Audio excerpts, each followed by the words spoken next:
Hello guys, welcome to our YouTube channel. तो आज मैं आपके लिए लेकर आई हूँ BECC 102 mathematical methods in economics 1 के क्वेश्चन पेपर का सॉल्यूशन। ये दिसंबर 2024 का क्वेश्चन पेपर है। तो जैसा कि आपको पता है, हम लास्ट दो क्वेश्चन हम फर्स्ट और सेकंड क्वेश्चन को सॉल्व कर चुके हैं। तो आइए अब चलते हैं नेक्स्ट क्वेश्चन पर। थर्ड क्वेश्चन क्योंकि पूरा थ्योरी क्वेश्चन है, तो आप इसलिए आराम से बुक में से देख सकते हैं। ये आराम से आपको बुक में से मिल जाएगा और ये सॉल्व हो जाएगा और इनकी डेफिनेशन आपको बुक में से मिल जाएगी। तो चलिए हम फोर्थ क्वेश्चन पे चलेंगे, जहाँ पे आपको एक मोनोपोलिस दिया हुआ है, जिसकी डिमांड इक्वेशन आपको दी गई है। कहा गया है P is the price and Q is the quantity. Expression निकालो पहले तो मार्जिनल रेवेन्यू का, उसके बाद इलास्टिसिटी ऑफ डिमांड निकालो, और फिर ये देखो कि रिलेशनशिप बिटवीन AR MR और इलास्टिसिटी होल्ड कर रहा है इस केस में या नहीं। तो पहले हम फर्स्ट पार्ट सॉल्व कर देते हैं और मार्जिनल रेवेन्यू निकाल लेते हैं। क्वेश्चन नंबर फोर्थ, ठीक है, जहाँ पे P equals to 15 minus 1/5 Q. A part कह रहा है कि मार्जिनल रेवेन्यू निकालो। अब मार्जिनल रेवेन्यू निकालने के लिए पहले टोटल रेवेन्यू निकालो। टोटल रेवेन्यू होता है P इंटू क्यू।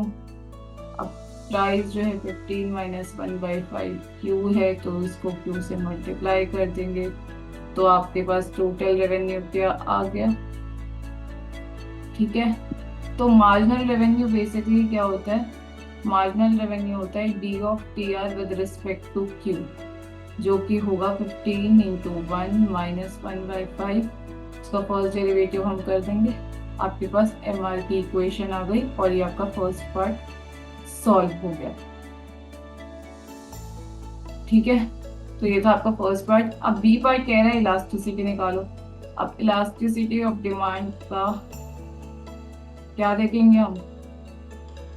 फॉर्मूला, जो कि क्या होता है, E D equals to D Q upon D P into में पी अपॉन में क्यू।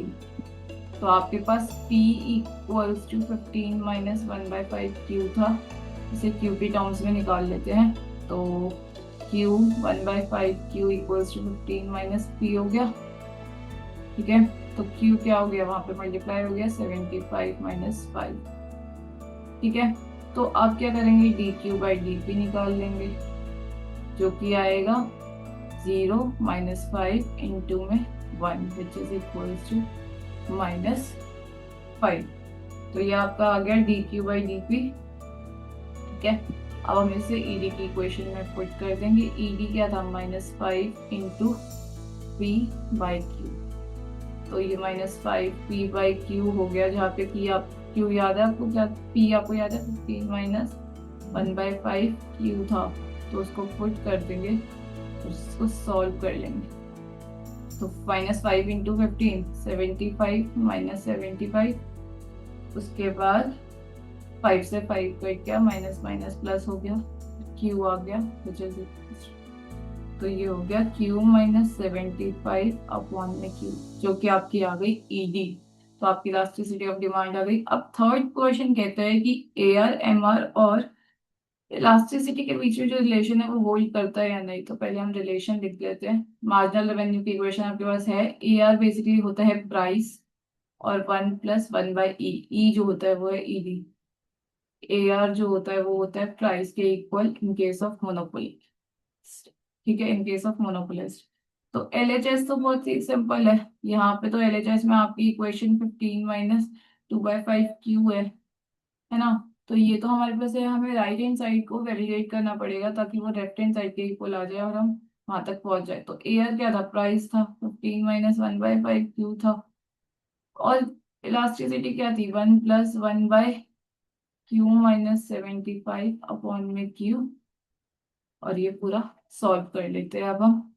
15 इसको हम 75 माइनस क्यू अपॉन में 5 लिख लेते हैं, और यहाँ पे हम इसको सही कर लेते हैं।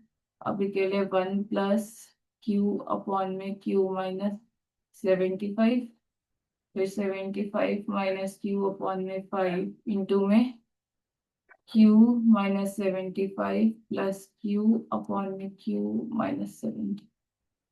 ठीक है, तो ये क्या हो गया, 75 माइनस क्यू अपॉन में 5 इंटू 2 क्यू -75 अपॉन में क्यू -75। अगर मैं इसको माइनस से बाहर ले लूंगी तो ये और ये चीज सेम हो जाएगी। तो माइनस ऑफ क्यू -75 अपॉन में 5 इंटू में 2q -75 अपॉन में q -70। तो इससे ये कट गया, जिसने दिया हमें माइनस अंदर यहाँ लेके गए तो ये हो गया 75 -2q अपॉन में 5। तो क्या हो गया, सिंपल सी बात है, उसको डिवाइड कर दो। क्या आ गया है RHS हमारे पास? 15 minus 2 by 5 q, which is equals to LHS. Hence, the relation holds. जो existing relationship था between AR, MR and ED holds in this case. ठीक है, तो ये था आपका क्वेश्चन नंबर 4 जो कि हमने सॉल्व कर लिया है। BECC 102 के क्वेश्चन नंबर 4 को हमने सॉल्व कर लिया है। आगे के क्वेश्चंस को हम सॉल्व करेंगे नेक्स्ट पार्ट में। तो अगर आपको वीडियो पसंद आई तो प्लीज वीडियो को लाइक कीजिए और मेरे चैनल को सब्सक्राइब कीजिए। Thank you.